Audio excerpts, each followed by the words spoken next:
two drugs into the body. The medicine helps transmit messages between parts of the brain and the nerves that control movement. Patients who took part in the trial of the drugs say they work consistently to manage their symptoms. They're also said to have fewer side effects than other treatments. Around 128,000 people in England are thought to have Parkinson's, the NHS says, and nearly 1,000 will benefit from this new treatment. Japan has successfully launched a new rocket at the third attempt. The H3 is described as flexible and cost-effective. It will be used in the future to deliver cargo to bases on the moon. Cheers and applause of the Japanese space agency JAXA when the rocket reached orbit. It then released two small satellites. Tina, thank you. It's 8:10. Vladimir Putin feared Alexei Navalny, the man who publicly defied him and his cronies, who condemned their military adventures, who exposed their corruption, who mocked them in their bungled attempt to kill the charismatic leader of Russia's opposition. Bungled? Perhaps. Until yesterday. No one knows yet how Navalny died. What we can be pretty sure of, though, is that if he'd not been sent to a penal colony in the Arctic after being poisoned by Russian agents, he would still be alive today. In a moment, we'll hear from Poland's foreign minister, who's at the Munich Security Conference, about what Navalny's death will, should mean for the West's approach to the Kremlin. First, though, let's hear from a friend and ally of Navalny, Masha Alyokina, a member of the band Pussy Riot, who knew Navalny, who supported her when she was imprisoned a decade ago. I spoke to her earlier this morning as anti-Putin demonstrations took place in Russia and across the globe.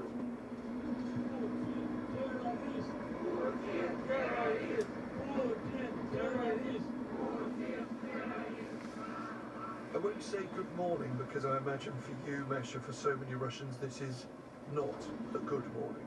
This is definitely not, and that was a shocking news, even after the 2 years of full-scale invasion, when we all are going through everyday news with murders and blood. This is definitely a new level, because this is political murder of the most known, loud voice. Well, Navalny himself told us what he thought should happen. In his words, if I am killed. My message for the situation when I'm killed is very simple: don't give up. This is a clear and simple message, and I will follow it as much as I can. But I want to say that this is a machine.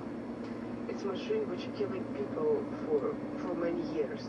In February of 2015, they killed Boris Nemtsov, and that was a clear sign that now the price for the protests is not only a prison term, it's also a life. You knew Navalny well. You protested with him. Tell us a little of the man that we've lost. I think he had, I don't want to say it in the past tense, sorry. He has an amazing charisma, which allows him to talk with completely different people and being understandable. When we've been arrested in 2012, he was one of the first people who came with the protest. Also, he wrote me a message with a happy birthday greetings to my Pinot Colony, and all his messages are always optimistic and simple. And I think this example, that person having such a bravery and optimism and living next door and going to work, gives so many people a hope. Do you still have that hope this morning? It's hard to use this word. Part of me, the naive part of me, want to shout in this moment, like, how dare you? This is not just killing our best people. This is also a destroying of the world. Masha Alyokina, member of Pussy Riot, friend, ally of Alexei Navalny. Thank you for joining us. Listening to that, and before we turn to Radek Sikorski as our Russia editor, Steve Rosenberg. She talked so powerfully there, Steve, about the price for protest being a life, but still people are protesting in Russia. Well, what we saw yesterday, Nick, when we went onto the streets of Moscow, we saw not exactly protest, we saw people coming out to lay flowers, roses and carnations, a monument to victims of political repression of the Soviet period. And that is how they came out to remember and honour the memory of Alexei Navalny. And we spoke to people about how they were feeling. And yes, one woman told me that she felt broken. Another man told me that he had cried for an hour when he heard the news of Mr. Navalny's death. And yet both those people said they still had hope that actually there could be a different Russia and that Russia did have a better future. I remember, Steve, sitting with you in Moscow in 2018 when Moscow was putting on its best face to the world for the World Cup there. It feels so different now, doesn't it? I think back to that moment, actually, and I look back on it as a mirage. It was a mirage, because already by 2018, Russia had taken a darker path. And when you think of the murder of Boris Nemtsov, the opposition figure, when you think of the annexation of Crimea in 2014, Russia was already intervening militarily in eastern Ukraine. Then you had the Skripal poisoning, Salisbury poisoning in 2018. So already by that time, the direction was different and worrying. But of course, ever since the full-scale Russian invasion of Ukraine, even darker times here. And I remember the times, Nick, when the news that Alexei Navalny had been detained at a protest and released by police, that was making headlines. And then the news that he'd been given 15 days in jail, that was making headlines. We couldn't imagine a few years back what would go on to happen, that he would be poisoned with a nerve agent in Siberia. And then the news that we heard yesterday, that he's dead. Steve Rosenberg, our Russia editor, thank you. Well, one of those who I suspect always thought it was a mirage, someone who opposed Soviet occupation of his own country, Poland, as a young man, has come back as Poland's foreign minister. He's Radek Sikorski and joins us from the Munich Security Conference. What are your reflections this morning, and what impact do you think this death of Navalny is having on the people, the politicians, the diplomats you're meeting with him? Hello. Yeah, in Munich, the news was with shock, but also some kind of catharsis in attitude to Vladimir Putin. Because, as you know, there are people who whisper that we need a deal over Ukraine, and this underlines that Vladimir Putin is not a man that you can that will keep a deal. There is a sense of shock, we held a minute of silence, and a sense of loss, because Navalny had the courage not only to vis-a-vis the dictator of Russia, but also vis-a-vis the patriotic part of the Russian political spectrum. He told them, look, we need to withdraw from Ukraine and pay reparations to Ukraine. I particularly respected him for doing that. Now, you talk of those who think that it's the time for talks. In leading with those, the leading figure making that argument in Europe was President Macron of France. I was struck yesterday that after he met Zelensky of Ukraine, his rhetoric seemed to have hardened towards the Kremlin. Do you think those voices have been silenced, or is it just a matter of waiting politely a few days before it all starts again? Well, that's why I think that the killing of Navalny and the Russian state was responsible for his welfare is more than a crime, but also a mistake. President Biden has already appealed to the recalcitrant part of the Republican Party to pass the Ukraine assistance bill, and this hardening attitude to Putin is making people realize that signing a piece of paper with Vladimir Putin is pretty useless. But the backdrop to this conference is the possibility of President Trump returning, a man who's talked of solving the Ukraine war in a day. How fearful are you that if he returns, his approach will be to pick up the phone to the Kremlin and say, let's deal? Well, you can solve the Ukraine war in a day, and it does only take a phone call from Vladimir Putin to his chief of the general staff to withdraw Russian forces beyond international borders.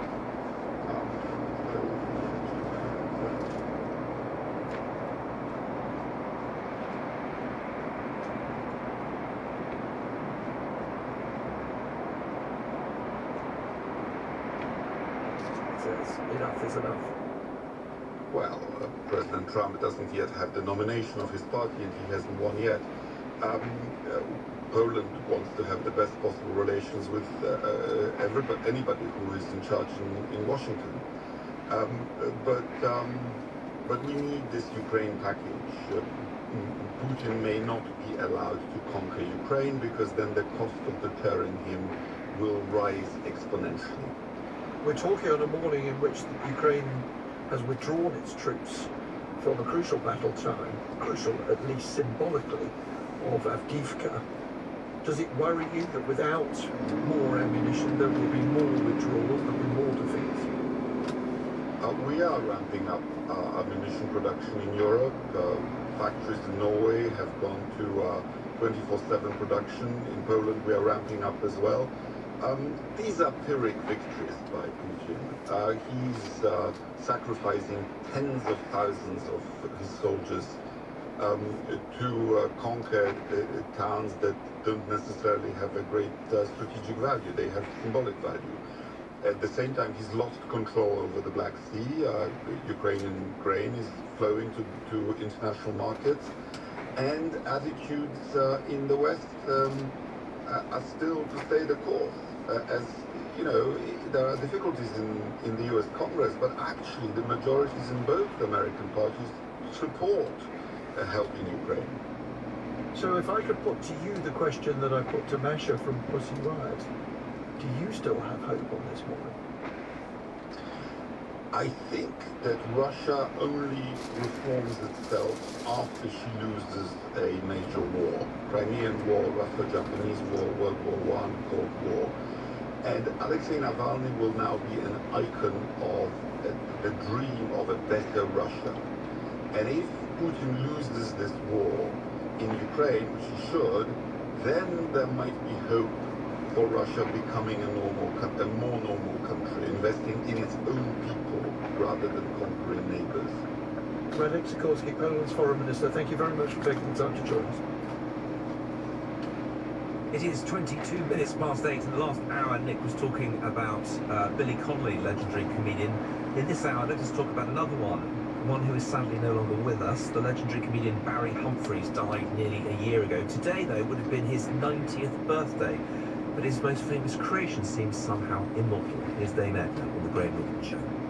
I need to ask you, do you have a PA? Do you have an assistant? That's a sad story. I had a bridesmaid called Madge. But sadly, Madge did pass away. She was my sidekick. She'd stand at my side and I would kick her. Well, tonight at 8 o'clock you can hear more of the great man in his various guises in Barry Humphries, Gloriously Uncut, presented by Rob Brighton, who joins us on the line this morning. Good morning, Rob. A fan and a friend. What's in the programme?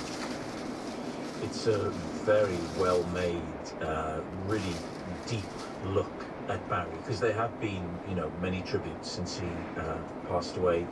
I think this is especially good, and if you have even just the most passing interest in Barry, I think you'll find it very rewarding. How did you get to know him? What are your memories of him? Well, it was...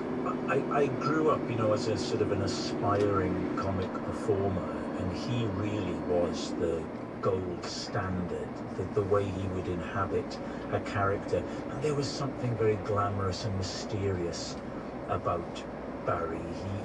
He seemed to be such a sophisticated man, and I would mention, whenever I was then interviewed, I'd mention the great influence he was on me. And then one day, about 15 years ago, my wife came into the kitchen holding a letter that she'd opened. And she was saying, "Oh my God." Of course, I immediately thought it was bad news. But it was a letter from Barry, who had read me mentioning him in an interview. So, I mean, I couldn't believe it. And he said nice things and da-da-da. So I wrote back to him. And about 2 weeks later, I happened to be hosting a concert at the Albert Hall for the Prince's Trust, and Edna was appearing. And I was there in the afternoon, sort of preparing, and then I heard this voice. And it said, it said, a handwritten letter on real notepaper with a fountain pen. And I looked round, and it was Barry. And he was sort of giving the full Barry. He had the hat, the scarf, the long coat. And that began a friendship that lasted right up until his rather sad passing. He had this incredible ability to sort of make anyone blush, find the most vulnerable, the least comfortable thing to say, and locate it really accurately and with great humorous results. Well, he was as razor sharp a wit as anybody there's ever been. I mean, I said at his memorial that it's almost impossible to overstate the greatness of Barry. He was an astonishingly sharp, bright man. The thing that surprised me about him when I did get to know him was, for somebody, as I say, as razor sharp as him, there was a real vulnerability, there was a real softness, and there was a real generosity of spirit to the man that I knew. And that was a very pleasing surprise. That's because we obviously know the characters, Les Patterson, Dame Edna, of course, but I don't think very few people know what Barry Humphries, the real person, was like. Can you paint a picture of him for us? Well, yes, as I say, that was what surprised me about him. Now, I don't know how much that was, it was more towards the end of his life that I knew him. Perhaps he was mellower as he got older. He loved the world he was in. He loved performers. He loved theatre. He had great empathy with artists. Because, his interests, if you went to his house, it was full of art. It was full of books. And he retained that enthusiasm for all that throughout his life. In the documentary, which was made by Hayley Redmond, who's done a wonderful job, she knew him. And she talks to people like Bruce Beresford and so many different people. Also his sister. We hear from Barry's sister, who I don't think has spoken much to the media. And it's full of wonderfully chosen archive clips. But that's the thing that I always, when people ask me, I was very surprised at the softness and the vulnerability. I mean, I adored him. We did a show together at the London Palladium where I interviewed him, and we did some press for that. And the chap said to him, "How are you? Are you looking forward to Rob? How are you feeling about Rob talking to you?" And he said, "Well, it's very easy to talk to somebody who worships you." And I did. He had this fantastically universal appeal as well. He'd be in the back row of the theatre, get into the royal box. You sometimes felt that the humour was at the expense of the audience. He almost disdained them slightly, but we were okay with that. No, but I think that, like so many great comedians, he was essentially saying, we're all the same, aren't we? What is this thing called life? And we're all here trying to deal with it. So he would mock everybody, and I very much sign up to that philosophy, because I sensed underneath it all was a great warmth of humanity to the man and an empathy to the man. Well, let me ask you a question. There's been a lot of rumours about Gavin Stacey coming back. Can you confirm or deny these rumours? Well, I can neither. I get asked about this on every interview I ever do. As far as I'm aware, we can stop that happening by just answering. I sound like a politician. As far as I'm aware, it's another rumour. I don't know. I mean, I'd love it if it was true, but it feels like a yes to me. Does Okay, it? well, Rob, thank you. Well, it did a little bit. Anyway, we'll leave that hanging out there. But tonight, Rob Brydon is the presenter. Barry Humphries, gloriously uncut, on at 8 p.m. this evening. I think we political correspondents, Rob, call that a non-denial denial. The laughter's the giveaway. You can come back again when it's confirmed. Right, lovely to hear him on the programme. Yeah. 29 minutes past 8. And lovely to hear from Gerald Floyd as well with the sports news this morning. Nick, what's occurring? Well, a calamitous morning for England in Rajkot. Started the day 207 for 2, but they were all out for 319. Not long after lunch on day 3 of the third test. Let's speak again to our correspondent Jonathan Agnew. And India looking to build a healthy lead, Jonathan, but England have just taken a big wicket. Well, they have, but you feel it's too late. So much to tell you in such little time. They're 35 for 1, so India lead by 161. They have just lost their captain, Rohit Sharma, sweeping route, given out LBW on review for 19, but they still lead by 161. England lost 8 for 112, took himself out to a really poor shot for 18 early on. Duckett, 153, Stokes made 41, but the rest rather fell away. 319 all out. Siraj, a quick bowler, took 4 for 84, so 8 for 112 they lost. India building on their lead, which now stands at 161. Jonathan, thank you for that. Of course, there is live text commentary on the BBC Sport website. Now, it could be a pivotal weekend at the UK Athletics Indoor Championships in Birmingham, which will act as a warm-up to next month's World Athletics Indoor Champs in Glasgow. Let's speak to athletics journalist Alex Seftel. Alex, lots to talk about here, including Dwayne Chambers back competing at the age of 45. Yes, didn't expect this one to be making headlines, but I guess Dwayne Chambers is a former world and European champion indoors. He's actually held the British 60-metre record since 2009, and until a couple of years ago that was the European record. Fast forward to last month, and he ran a time of 6.81 seconds, the fastest time ever for someone aged 45 or over. Now, of course, he's an athlete who has served a doping ban in the early 2000s, and he's made honest admissions about doping in the past, but many view that he's long since served that ban 20 years ago and isn't really threatening the top level. Realistically, though, what will be his aims going forward? I think on this occasion he'll do well if he makes the final and possibly a World Masters Championship in future, but not really threatening an international appearance. And in terms of other Great Britain athletes competing in Birmingham this weekend, who can we look out for?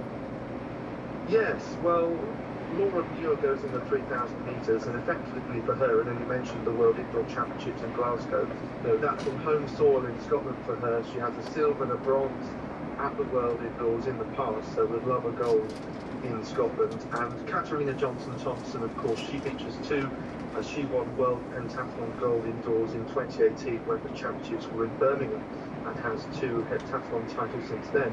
In terms of the qualification and how it actually works, you need to have achieved the qualification mark by the end of tomorrow and win the championships to be automatically selected.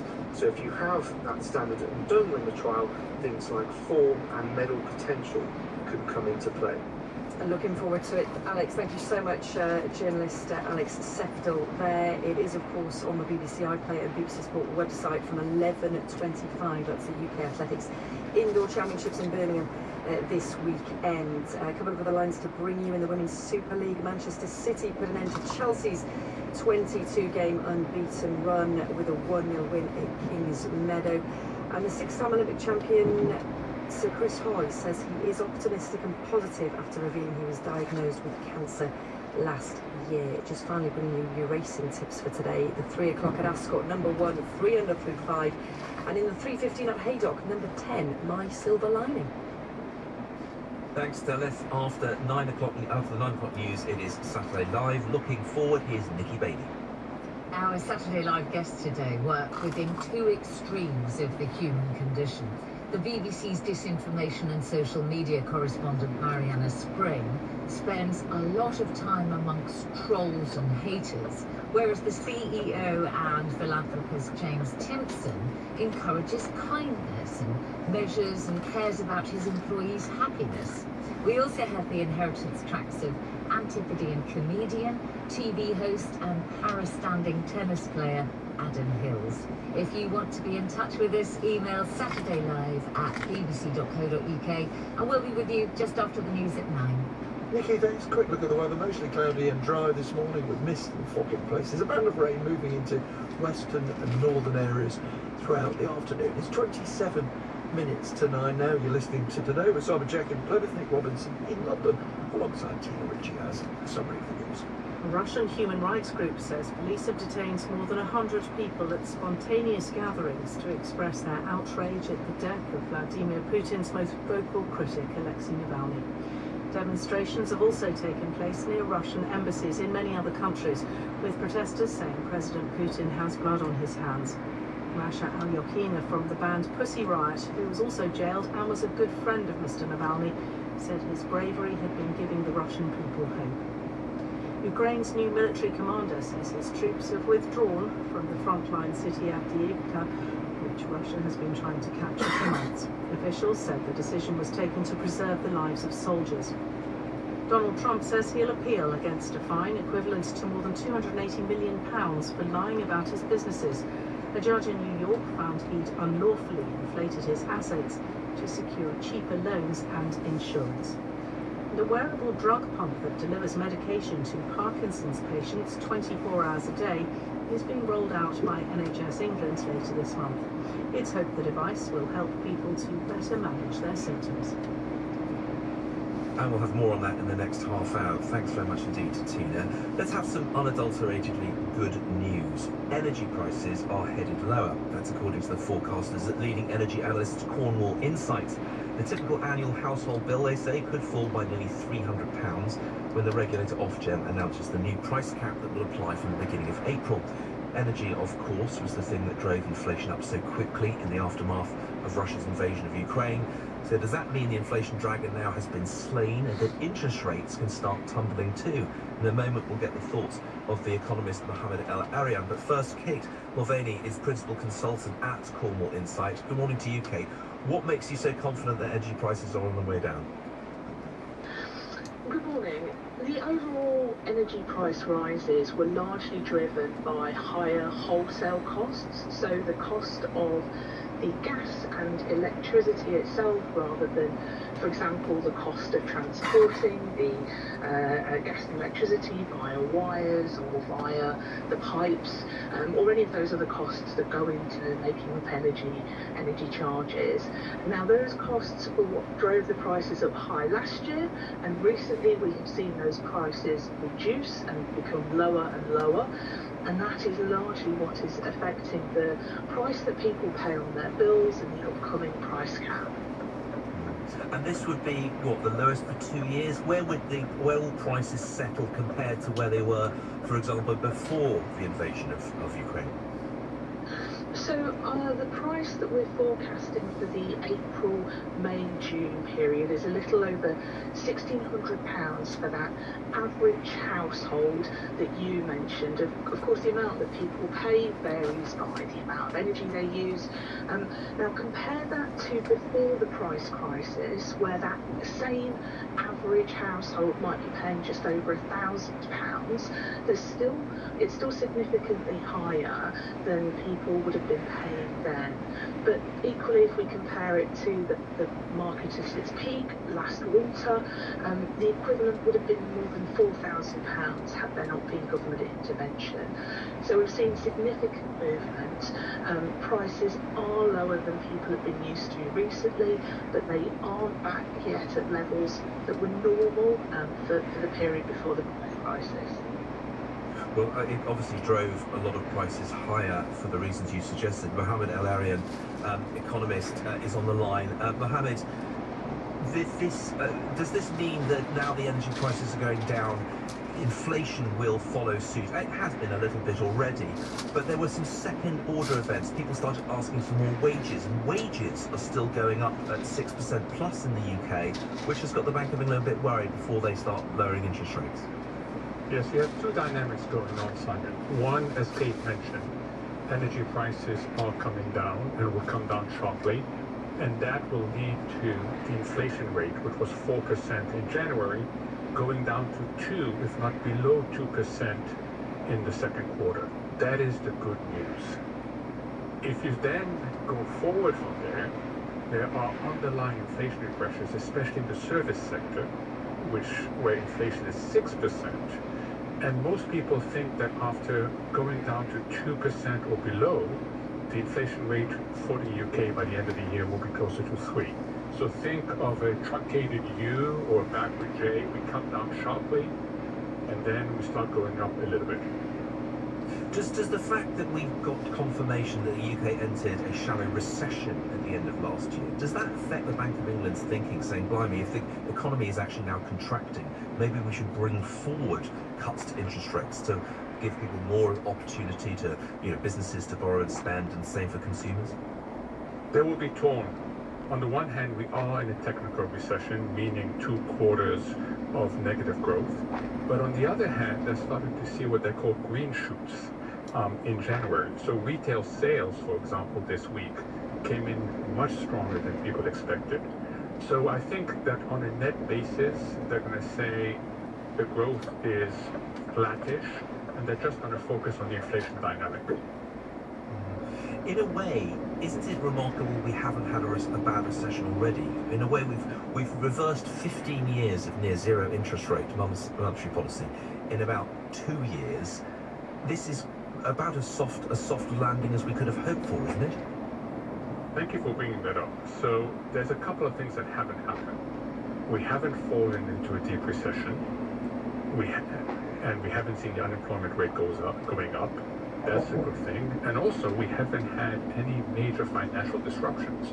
Most people expected that when you moved interest rates so aggressively, you would get that. But we did forego some growth. A lot of people compare us to the US, where growth rates, just to give you a sense of what's possible, was near 5% in the third quarter, was over 3% in the fourth quarter. So yes, we've done well relative to expectations, but there's a sense that we could have done better. Yeah. And there's a political dimension to all this, of course, isn't there? Because Rishi Sunak said one of his 5 pledges was to start growing the economy. We found out the economy was actually shrinking towards the end of last year. When you're looking in your economic crystal ball, can he reverse that in time for an election we expect sometime this year? I don't think so. Not enough is being done on the supply side. So while they may go for tax cuts, that's going to bring just a short-term boost to growth. The reality is that we've underinvested in our people, we've underinvested in infrastructure, and our productivity is very stagnant. So I suspect that by the end of the year, growth will be around 0%.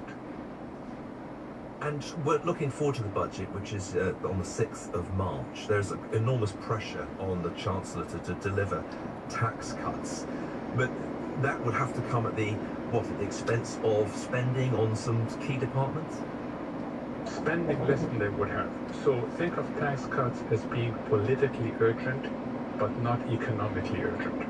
If you were to solve the budget for economic priorities, you would invest in public services, you would invest in infrastructure, you would do more to have public-private partnerships, you would do more to boost productivity.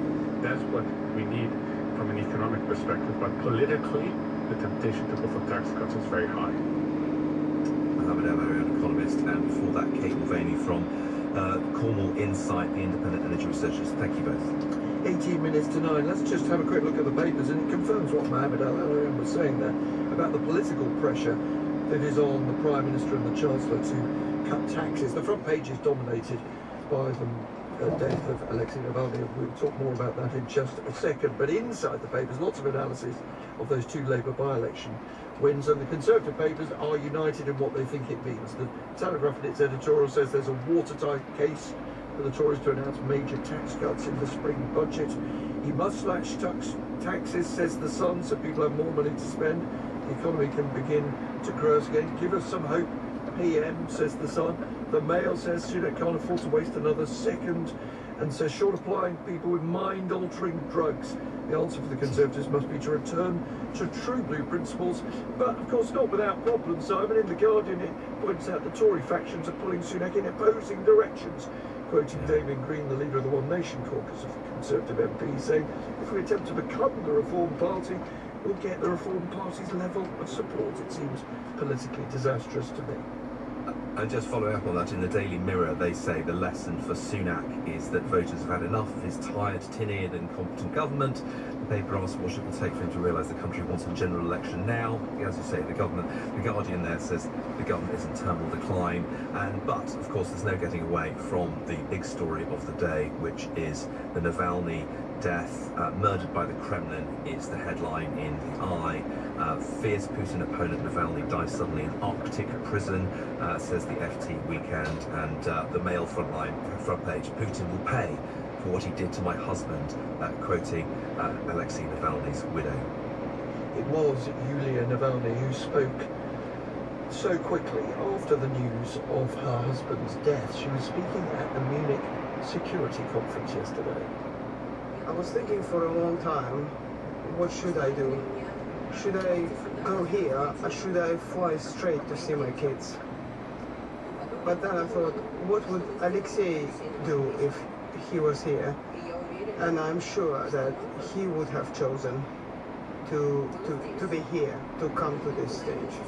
It was an act of extraordinary courage, one watched and I suspect admired by Marina Litvinenko, the widow of Alexander, of course, the Russian defector, prominent critic of Putin's regime, who was himself poisoned, assassinated and died in 2006. And Marina Litvinenko joins us on the line this morning. Good morning to you.